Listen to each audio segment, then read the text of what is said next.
Good afternoon. Okay. I think there is no need to tell you that I feel very nervous. But it's indeed a great honor as a CICM missionary to be honored by a Jesuit-run university. I accepted this award in the year that we celebrate the parish of a communion of communities because I want to honor the parish community of Las Piñas, with whom I have journeyed for 30 years. And the award is also for the team of Bukalan Pastoral Center, serving the church for almost 17 years. The years in Las Piñas, they made us realize that as missionaries leading the community, it was our responsibility to be also responsible for the upkeep of a unique heritage of the Philippines, the bamboo organ. The restoration of the bamboo organ and the renovation of the church became a perfect tool to build community awareness, commitment, and pride among the parishioners, so that up to now, the people still feel that they were the ones who did it. The illegal settlers just a few hundred meters away from the church help us also to become an outward-looking church, not just an in-looking church. Painfully and gradually, the social consciousness of the parish grew. And in this aspect, we were greatly supported and formed by the Asian Social Institute, headed by Father Senden, CICM, and Dr. Mina Ramirez. During those years, through the parish social communities, which was called Pakalinga, the poor experienced that they were the parish favorites. They taught us that doing things for the poor, or the charity model of the church, should develop into a cooperative model, doing things with the poor. We learned also how important it was for us as church to network with other communities who share the same values, NGOs, institutes, and so on. Moving the parish of St. Joseph from a center-based parish to a community-based parish, from a priest-centered parish to a participatory parish, from a maintenance mode to a missionary mode, it has been a long, long journey. Las Piñas was not my first assignment. I was assigned as an assistant priest for 5 years in Pasig.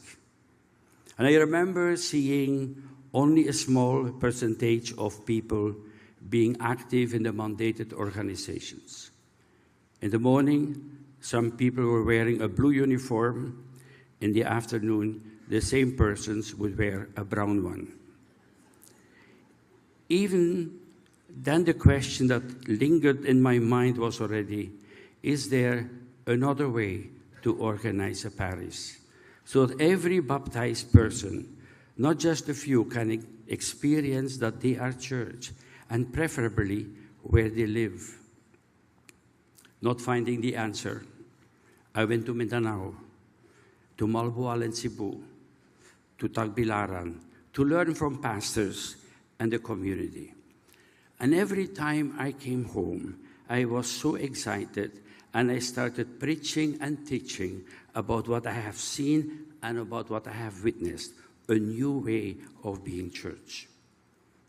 After 10 years, the people got tired of me, listening to me, and I got tired of them because there seemed not to be any change.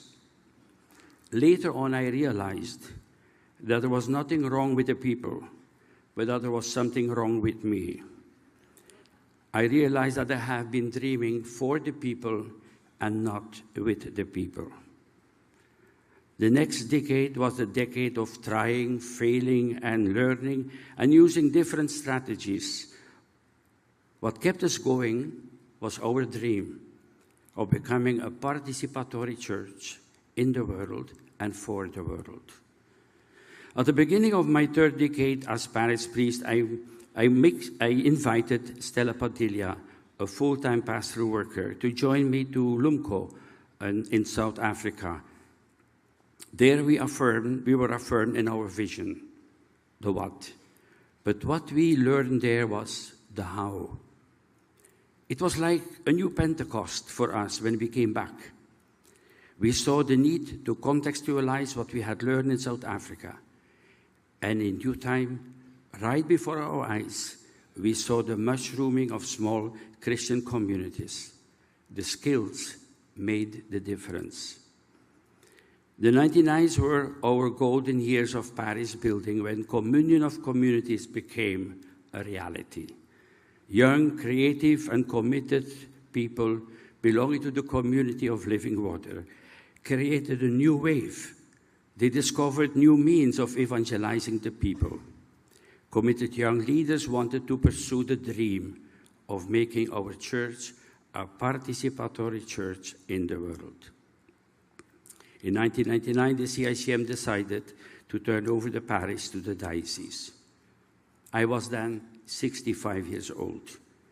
I felt like Abraham, who was asked to move out of my familiar place and was given a new assignment, to share our experiences, our methodology, and programs with the different dioceses of the Philippines.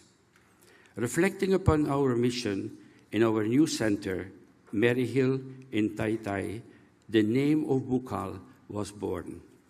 It was the fruit of all our learnings, all our experiences in Las Piñas. In fact, Las Piñas gave the birth to Bukal Nantipan. And now, 17 years have passed, and with a team of laypersons who mostly had experienced a participatory church in Las Piñas, we have journeyed with more than 20 dioceses in the Philippines, some in revisiting their outdated vision statements through our participatory visioning process. We have inspired bishops and priests, and that's not always easy, through our clergy leadership in a participatory church.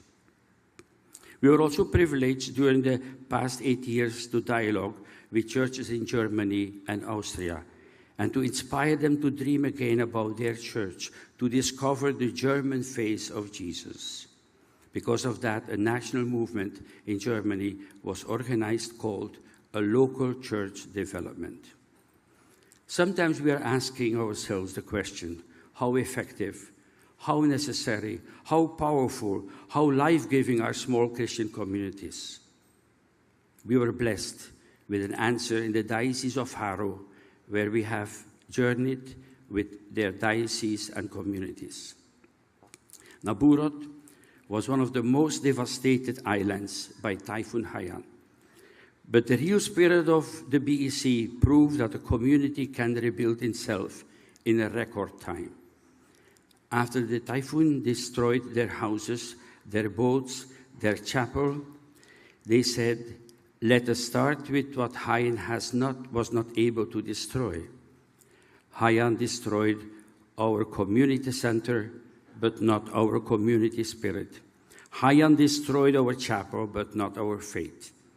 After a few months, they made their new boats in Bayanihan style. And with their earnings from the boats, they rebuilt their houses, and later on the community center and chapel.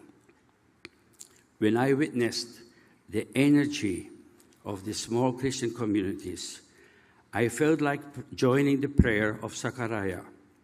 Now let your servant go in peace, because my eyes have seen the salvation of the church.